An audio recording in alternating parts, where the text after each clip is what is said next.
What is up, everybody? It's Mr. Hamilton. Welcome back to On the Couch. Today I'm doing something a little bit different, actually a lot different.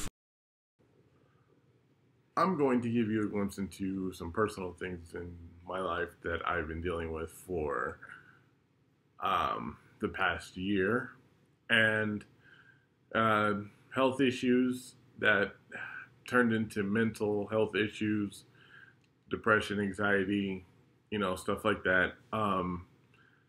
And I'm going to kind of tie it into what things helped me, how I continue to deal with it, and how I continue to overcome it, and kind of tie it into why I do this right here. I don't really like to say, when people say I struggle with or I suffer from, I don't like saying that. I like saying I live with. I live with high blood pressure. I live with anxiety. I live with bouts of depression. And it's a hard thing. Sometimes it's hard to talk about. I don't necessarily like to talk about it with a lot of people, but I also know that the things that I have, high blood pressure, depression, and anxiety, probably 80% of the community or of people suffer from all of those at the same time, if not one of them out of the three. So a year ago, I was in the hospital. I woke up one day. I just wasn't feeling good. The sides of my neck, like the lymph nodes, were really swollen and firm. So, my girlfriend tells me, hey, you don't look too good. I'm telling her I don't feel 100%. Go to the hospital, get it checked out, see what it is. You go, they do the basic triage thing, temperature, heart rate, and they take my blood pressure. The nurse takes it 3 times and looks at me, and she's like, "Are you feeling okay?" I'm like, "I just feel a little weird, these things." And she's like, "Okay, well, you have a seat and I'll be right back." Next thing I know, I'm being taken to the back, and doctors are like, "Hey, are you okay? Do you feel this? Do you feel that?" The reason why is because your blood pressure is 245 over 175. You are in dangerous range of having a stroke or a heart attack right now. And, I kind of laugh a little bit nah, there's no way. I'm fine. I don't feel anything. He even comes back and asks me if I ingested meth, amphetamines, if I'm on drugs. And I'm like, no, not at all. And I'm taking it lightly until until they come in with a paper and tell me to sign it saying if anything happens to me that they have to do everything in their power to resuscitate me and not let me die. And they also keep a nurse right next to me in case I have a stroke or anything goes crazy, if I pass out or whatever. That's when it hits me that this is serious. That's when my body goes into full-blown panic attack, and it makes my heart rate and everything go even further. So now they're giving me Norvasc, or I forgot what it is, something to calm me down, pretty much like Xanax, but it's not Xanax, Ativan or something. It's one of those things. They're trying to get my blood pressure down, and I turn out to what I have is resistant high blood pressure.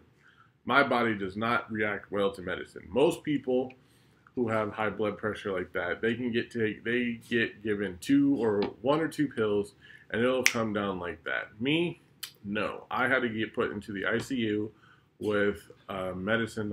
I'm pretty sure I'm messing up the name. Hydrochloric, something. I forgot what it is. But anyway, it's a shot that they usually give people when blood pressure is really high. And they can't give it to you in abundant form, because if your high blood pressure is where mine was and they give it to you, it's going to floor your blood pressure, and it's going to cause all type of cardiac problems.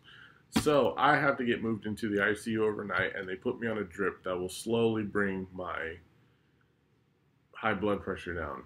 I'm there by myself all night. My girlfriend can only come see me for a little bit because COVID. So, you know, you get this very isolated feeling. There's nobody else in my room. I get to talk to the nurse, you know, and he, you know, kind of explains things to me about what I need to do for my diet and this and this. Back a year ago, I weighed 265 pounds. And now, a year later, I am down to 220. I fluctuate between 220 and 218. So, you know, around there. Plus, I suffer from sleep apnea. Yeah. My friends make fun of me and tell me that I should live in a bubble. I have allergies, asthma, sleep apnea. Like, my whole lung system is destroyed. If any type of, like, disaster, dust bowl, or anything that has to do with people breathing, like, I'm done.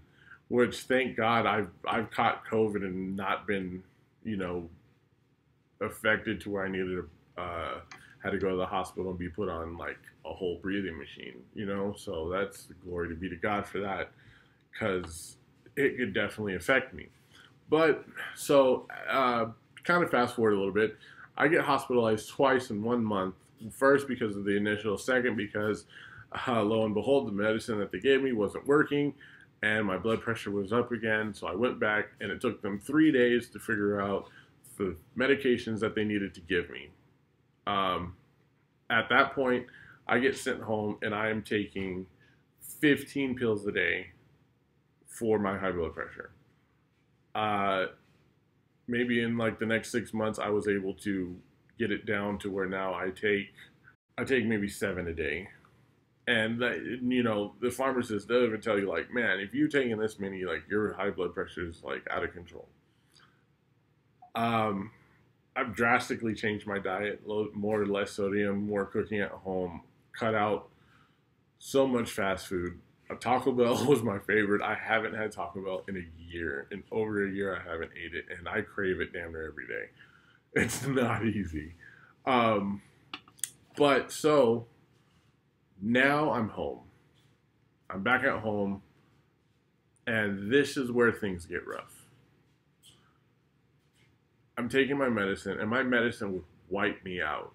I would wake up. First of all, I would wake up full of anxiety. As soon as I'd open my eyes, heart's pounding, I'm sweating, trying to catch my breath, anxious, nervous. You know, I'm scared. Like, I have to take my blood pressure every day, or like 3 times a day at this point, because I need to know where I'm at. Every time I take it, it's high. Now I'm worried about what's going to happen. Am I going to have a heart attack? Am I going to have a stroke? Is that pain in my chest the end of me? I'm thinking about this 24/7, all the time. At this point, I'm no longer working because of my health thing, you know. So I'm worried about, you know, helping the household, you know, with bills. Like, a lot falls onto my girlfriend to, you know, provide. You know, granted, I'm, you know, making money through, you know, my FMLA, you know what I'm saying? But, you know, it's still a hard thing. Not to mention, she's worried every time she leaves the house that I'm here and I'm going to have a heart attack and nobody's going to know, you know, or that I'm going to be watching my kid and I have a heart attack and he has no idea what's going on. You know, it's a lot of stress. You know, so that's how I wake up. That's how I start my day. I wake up anxious, heart racing, this and that, check my blood pressure, see a high number, and I'm freaking out again. I take my medicine, it comes down, but now I am wiped out for like 2 or 3 hours. I can't do anything. I am so, like, it lowers my blood pressure to the point where I'm dizzy. I can't really walk around and do anything because I'm so dizzy and I'm so weak. So I have to go back to bed and lay down. I wake up, maybe I can do a few things, but then by that time, it's time for me to take my other medicine. Floors me again, back in bed. You know, at the end of the day, I'm here chilling again. And, you know, it sucks the life out of me. Like, there's nothing happening. And I'm like this for a few months, you know, it's just the same thing. I'm not going outside. I can't walk my dogs because I don't have the energy. I can't do it. Then that's when the depression sets in. Depression sets in because I'm not doing anything. Depression sets in because I'm in the house for so long. I'm like literally lights off, everything like this for all like days on end. Depression sets in. Depression sets in because I can't eat what I want to eat. There's food in the fridge that I can't eat, and I'm trying, and I'm trying to make a conscious decision of I'm not going to eat these things because of where I am, you know. And so depression sets in with that. Anxiety, I'm anxiety ridden daily, depression. And that's when the the that's when the thoughts of suicide creep in. And yes, I've had those. It's not too many people outside of my circle know about those thoughts that I've had. And it's a thought of just end it and you don't have to worry about it anymore. You don't have to take medicine. You don't have to be anxious. You don't have to worry about if you're going to die because you can just get it over with, and those thoughts become louder and more prominent as, time goes on. Like it really starts to mess with you, and thank God for like my girlfriend, my kid, my dogs, friends and stuff, but especially like my unit here, because I've told my girlfriend many a times, I don't know if I would be alive without her help, because there's a chance that I would have just said, you know what, fuck it. I'm going to eat what I want. I'm going to do what I want to do. And if I die, I die. Or I would have been like, you know what, I'm just going to go ahead and off myself and, get it over with, like, why not? She helped me see like, hey, you got to get up and do something. You maybe for the first couple months, cool, whatever, but you got to get up and do something. Whether it's just take a walk, do something, just get out and go do something. My parents tell me the same thing. I would call my mom, and here's how this conversation went. I called my dad actually to tell my dad that I'm depressed and that I'm having anxiety. And I tell him, I was like, my dad's like, how are you? How's this and this? And I tell him, Dad, I wake up every day anxious. My mom's not on the phone, but she hears me say this, grabs the phone from my dad and says, you are depressed, you have anxiety, and you need to be careful. And I'm like, why? And she opens up and tells me about her thing with anxiety and how she got very suicidal. Very suicidal. She said she couldn't leave the house without being this and this and that. And I was like, I know what you mean. I can't leave the house. The minute I go outside, or like say we go somewhere, my mind is like, I'm going to have a heart attack in front of people and this and that. And I don't want that. I would rather happen it to me by myself at home. I don't want to be around people. I can't have fun. I don't want to be around my friends. I don't want to do this because I don't want to, I don't want them to be embarrassed because I'm sitting on the floor having a heart attack and people not know it. I would rather die alone in the room by myself and let that be it. I don't want to do this with people. And she tells me, read the Bible, pray, and all this stuff. And I start taking that advice. I start going outside, taking like 5-minute, 10-minute walks just to feel the sun, just to get that breath of fresh air, look around, see something that's not inside. And it slowly starts to bring me back. Like doesn't happen overnight, but it slowly starts to help my mental a little bit, that there's something more to live for. Just go outside and look. There's, you know what I'm saying? You start seeing this, you start seeing that.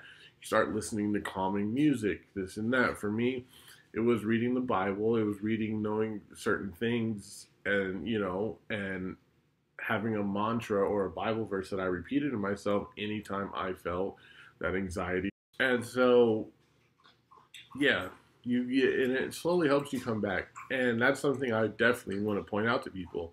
Like, you don't have to believe in God. You don't have to believe in God, read the Bible, but just find something that you believe in, like a higher power, meditation, whatever it is. you got to find something and hold on to that and have something that centers you again.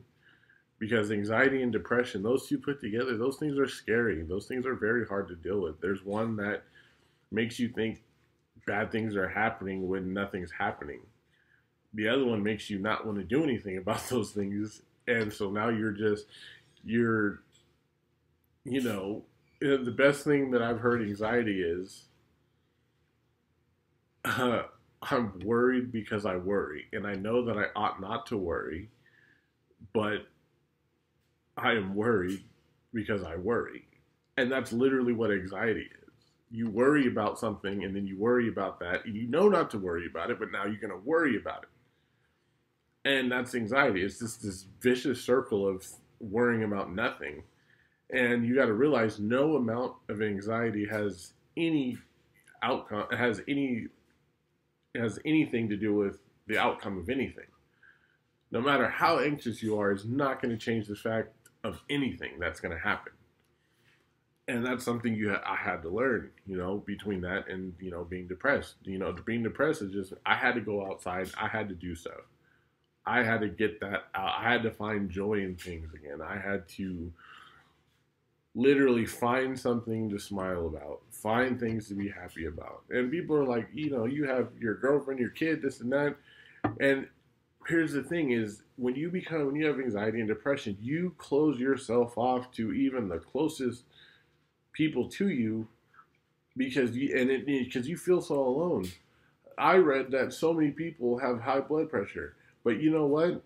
In the first few months, I felt like I was the only person in the world who had this.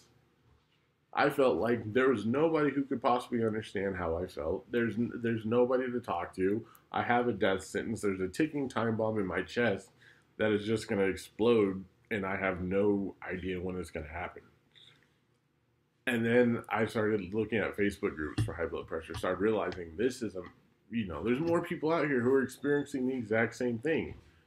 You start catching on, or you start having like people who you can reach out to, people who can say, I went through that and this is where I'm at. I went through that, this is where I'm at. And that's kind of where I'm at. Like now, it's because now I understand that there's a bunch of us out here who have this. Not just high blood pressure, but anxiety and depression. I have it. I got prescribed medicine for my anxiety. And for a while, for a couple months, I was taking it every day. But the thing about it was depriving me of me. It started taking away my personality. Yeah, it took away my anxiety, but at the same time, it took away who I was. I didn't want to be, it's not that I didn't want to be around people, but when I got around people, since I had anxiety, I take the anxiety medicine. Now, I'm zoned so far out that people are like, what's wrong with you? And I'm like, nothing's wrong. I'm just here. But I'm like, I'm not in the present. I'm like almost an out-of-body experience. I'm just here. I'm a shell. But my mind's not there at all. My mind is so shut off that, what's the point, So, months go by. I start walking in the morning. You got to get up and you got to do something. You got to start your day off doing something. If you stay in bed, if you stay in bed and you don't do anything, that's the recipe for the rest of your day being bad. Just get up. Whether it's get up and going outside on your patio, taking a few deep breaths, feeling the sun, feeling the air, that will help you. It'll at least give you a boost for a couple of hours, meditate, get that mantra going, get that Bible verse going, get something, get that thing that you believe in and hold on to it. And that's going to be your anchor. That's going to be what grounds you again from getting so far hyped up. With anxiety, it's just, you got to reach out to people, and that's the crazy thing. Sometimes it's just somebody talking to you, just hearing another voice, even if you're not talking about your anxiety. And side note, if I tell you that if somebody tells you that they're having anxiety, please don't talk about my anxiety. That's not what I want to talk about. If I tell you I'm anxious, don't ask me what is making you anxious, because A, I don't know. B, I'm not going to sit here and think about it because now I'm going to get more anxious. Now I'm going to have a full-blown panic attack because I'm stuck in that. If somebody comes to you and says, I'm having an anxiety attack, you have to get them out of the moment. Talk about something else. Talk about a movie. Talk about something that you know that they like. Get their mind occupied on something else. Don't let them think about the anxiety and what is making them anxious or try to make them figure that out. It's not going to work. You're just going to freak them out more. And, and so, like, it would be me calling, like, a friend, like, hey, this and this and this. And, sometimes I wouldn't even tell them I'm anxious. I would just start up a conversation, and next thing you know, I'd feel better. Or telling my girlfriend, like, hey, I'm having anxiety. And just her coming into the room and commenting on the cartoon I'm watching, and I start telling her facts that I know about it. My mind is now out of that moment, and I slowly start to calm down. I get my medicine changed, so it helped with me not having to be floored so hard, and I could actually function. I could actually have a day where I wasn't on the floor completely just crashed out, and that helped a lot too. I'm not saying that I'm 100% out of it because I have my times. There's times where I slip back into my anxiety. There's times where I do slip back into my depression. It's a constant everyday battle. You got to take it a day at a time. But, you got to have a circle of friends. You got to have, like I said, something you believe in. It doesn't have to be God. It can be whatever it is that you believe in. But that's what's going to help you dig yourself out of this hole day by day, And if you have those suicidal thoughts, you just talk to somebody, I know it's hard. I know there's times where it's like you feel like you're the last person on earth and you walk in a group of people and it feels like you're invisible, like nobody cares. Like you could have a conversation with somebody and you're thinking in your head, like, if only you knew what was going inside my head, you probably wouldn't want to talk to me, But just reach out, you know what I'm saying? Reach out to somebody and just start a conversation.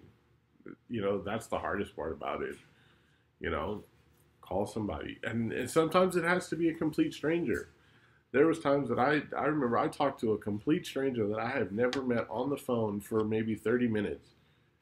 And because, sometimes when you talk to people, you have that fear of judgment, that they're going to judge you for how you feel, that they're, because they know you so well, maybe they'll take it as a joke, or maybe they'll make jokes about it because, they're not taking it as serious as you are. And whether a stranger has no judgment against you, they don't know who you are, your life, or anything like that, they might actually listen from an unbiased opinion. Now, I remember I had a conversation with somebody for like 30 minutes and like literally aired everything out and felt so much better after it. Like you don't know where the help's going to come from every day. Come from somebody you love right next to you. It can come from a complete stranger, like you just never know. It just is reaching out to somebody, anybody. And I guarantee you as alone as you feel you will reach up and cry for help. And there's going to be a hand that extends down to help you, Now, to kind of tie this all into on the reason why I do this is because there was a time when I wasn't doing anything. I'd be on my phone, and lo and behold, I started, I've always been into reactions, but there was 2 to 3 channels that actually like made a difference in like my mental and helped me with depression when I was alone. So, yeah, there was 3 channels that I came across that helped me with certain things, like mental health and depression and stuff like that. It was Tyrone Magnus, The Struggle Nation, and Real Rejects. So Tyrone, first of all, he's funny. Like, I started watching his reaction channels, his like try not to laughs, and his reactions, and those things would have me like laughing so hard. And it was at a point in time when I didn't have very much stuff to laugh about. So I would literally laugh until I started crying because I was like that emotional. I had so much emotional stuff pent up inside of me that I would laugh till I would cry. But not only was he funny and stuff, but then he would upload, if you're fans of his channel, he would upload things where he would talk about mental health and anxiety and depression and how he does things for certain things for his health and this and that. And there'd be times I find myself implementing things that he said, and I was like, oh wow, there's other people out here who feel the exact same way, and people who I don't even know, and so that was a channel that I started gravitating towards and watching on the daily basis. The Struggle Nation were another one, and the reason why they helped me with depression and stuff because they were just flat out hilarious. Once again, their videos would have me dying from the way that they would be in character, to the way they would react to things. But they were funny. The Real Rejects, the reason why they helped, because they across the board, all three of them are nerds. They like the comic book stuff. They like movies, all that stuff. That was something that I had in common with these people. The Real Rejects were things that I'm a little bit more into, the more comic book things and this and that. And so they would be more discussion, discussion driven, to where it'd be I would sit there and compare notes to shows and what they thought about this next movie that'd be coming out or stuff like that. I'd be like, oh, let me compare notes, or let me see what they thought about that, or maybe did they catch this, did they catch that and that. And so it started putting my mind to work on things that I liked and things that they liked, and it merged together. So now, after I started coming out of my thing, I started realizing I need something to do. I need something to do to keep my mind busy, to, just keep my mind busy and do something, keep myself proactive. I'm not doing anything at home. It was because of COVID. I'm literally sitting at home doing nothing. I can't do that because it's going to mess up my mental. And right now, I'm getting myself back to a very good place. I started to realize I had everything I needed. I had lights, I had my phone, I had my laptop. There was just a few things that I needed to get, and I started to get them. And I was like, I already watched all these video game trailers, movie trailers, this and that. I already watch all these shows. I watch all the Marvel movies, this and that. I was like, I can do this. I really think, I know that I can do this. So if you go through my catalog, you will see my growth from sitting on the couch, which is kind of ironic that it started there and then now my thing was on the couch. I didn't come up with that till a while down the road. But you'll see the progression of where it was and that's when I started being all right, I can do this. Let me figure out what I can do, how I want to make my videos, this and that, everything, and everything slowly has been coming together. But it gave me something to do. This for me is fun. It's when I know a trailer's coming out and I'm like, all right, I don't want to watch it. I want to do this. I got to set up. It takes me 20, 30 minutes to set up, make sure I'm doing this. No, it keeps your mind at work. It gives you things to look forward to. When a trailer is coming out, you're like, man, I can't wait to upload and see what people are talking about, this and that. And, it gives you something to strive for. YouTube is not easy. It's really not. You put out a video and you're like, I'm about to hit 100,000 views right now. Nope, you got 3. And then, you can't let that depress you. You got to be like, all right, how can I make my next video better? How can I make my channel better? How can I make my content better? And so it becomes a job. And that's what it was. When I wasn't working, this became my job. And I had to focus on it. And that's what was keeping my mental busy. It wasn't focused so much on what was wrong with me. It was more what I can do for myself now. And so that's where this YouTube thing came from. That's the reason why I started it, was because I realized that I can do this and that I needed something to do. And this is something that I'm really good at. This is something I love. This is something I love talking about movies. I love talking about comic books, video games. I love playing video games. So why not put something out in the world that somebody else can watch? This is my first time doing a video like this. And I thought about it and I was like, hey, I think it's time for me to put myself out there a little bit, let you guys know a little bit more about who I am, my journey. And if there's anybody out there who's suffering from the same instances, hey, hopefully this video helped you. I know it's long, but I hope that it helped you figure out that you're not alone in this. And there's other people out there like you, you know. And, if you feel like you're alone, you can leave comments and reach out to me and I will talk to you. Like, I, I'm not, I'm not special. You know what I'm saying? I barely have 200 followers. So yeah. And even if I had 1 million followers, even if it didn't matter, like I would still sit there and help people.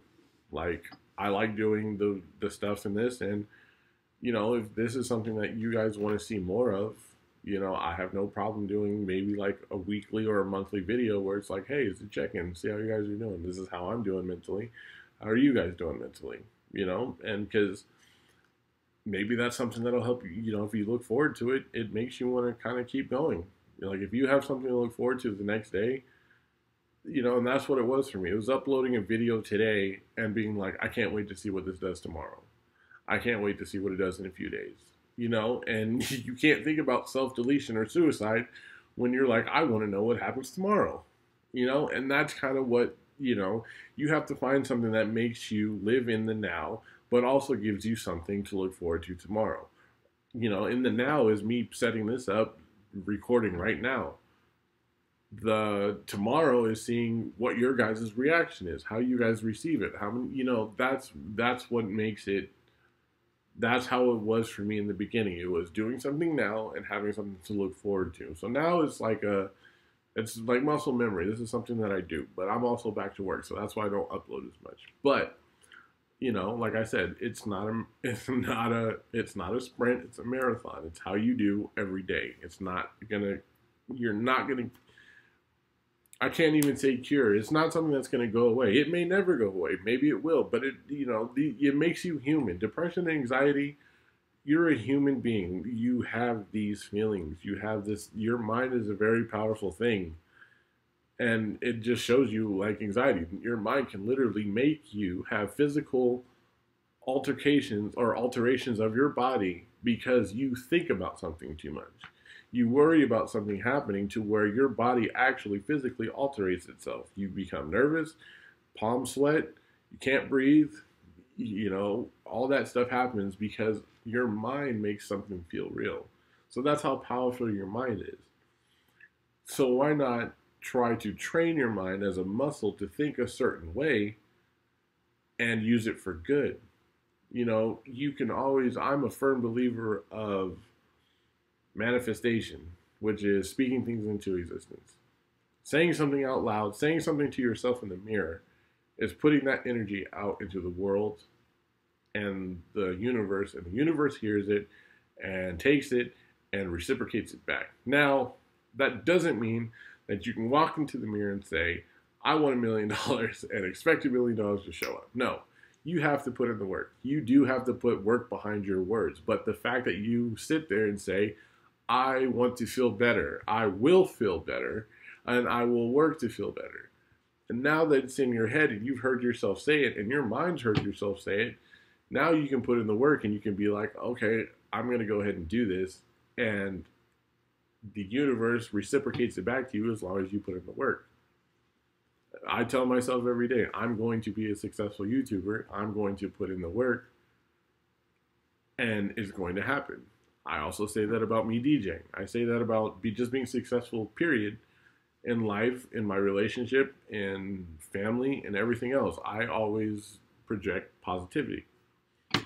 And that's something I feel like you should do. Look at yourself in the mirror. Tell yourself, whatever your name is, I'm a great person. I'm capable of great things, and I will make myself feel better. Do that every day and tell me that you don't feel better about yourself. It's helped me. I don't do it as much as I should, but I still do it. I still look at myself in the mirror and tell myself that I'm going to be successful. I'm going to be the right person that I need to be in my relationship. That I'm going to be, successful. Successful for me isn't rich, isn't famous. I don't need to be the person that walks down the street and gets recognized by everybody. No, but if I can make a living off of something that I love doing, then hey, that's success to me, That's just how it is,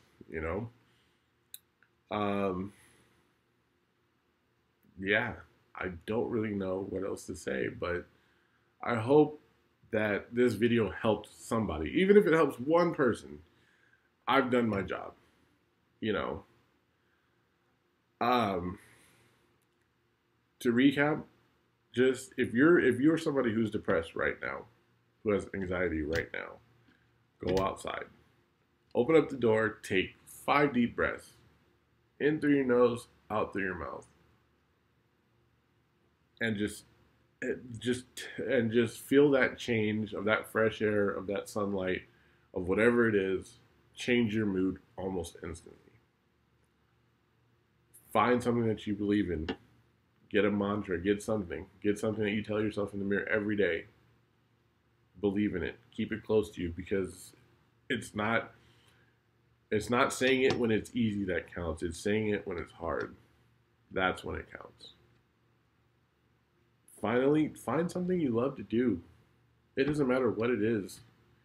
Don't do it for the wrong reasons. Don't start a YouTube channel because you want to be famous. Start a YouTube channel because you want something to do, because you feel like you have something to say and you want people to hear it, and you enjoy what you do. You know, start doing music because you love music. Like, don't do things for the wrong reason. Do something because you love it. And because that can never be taken away from you. The love that you have for something can never be taken away from you. Money and fame can always be taken away from you, but the love you have for art or whatever it is that you want to do can never be taken away. Just find something you love and just do it. You know what I'm saying? Start small. Do a little bit of this a day. Because if you love it, you're always going to want to better yourself. You're going to be like, oh, if I did this, I can do that. And then, oh, if I do this, I can do that. Oh, I just taught myself something new. This is crazy. That self-gratification of finding something that you've done new there's no feeling like it. Like when I was learning how to edit, and all of a sudden I learned little things. I was like, oh man, did you see that? That was so sick. People are like, that's so simple. I'm like, yeah, well, it means a lot to me. You know, you find those things, and those little things that make you smile about something that you did. Those are those things that you got to live for and grab onto. Yeah. So thank you guys for sitting here for the past 45 minutes listening to me talk about myself and all the issues that I have. But I just tell you that because I'm human, and I want you to understand that I'm on this journey. I'm still on this journey, and probably will continue to be on this journey. It's not over for me. I've only been a year deep, so this is kind of a reflection of me, where I was in a year, how far I've come, and what I've accomplished. It's not a year of me doing YouTube. I will do that video when a year happens. This is a year of me growing myself as a human being, mentally, spiritually, physically, health-wise, everything. There's me a year ago, and then you're seeing me now. And you guys can probably see it in my YouTube. Like, you go scroll back, like, you'll probably see, like, the weight drop. You'll probably see me being more happy, me this and me that. You know what I'm saying? Like, you'll see it. You'll see the growth in me through my videos. I promise you will. But yeah, so thank you guys so much for joining me on the couch for this. If you guys want more of this type of stuff, let me know. I will include this in the roster of videos that you guys like to see.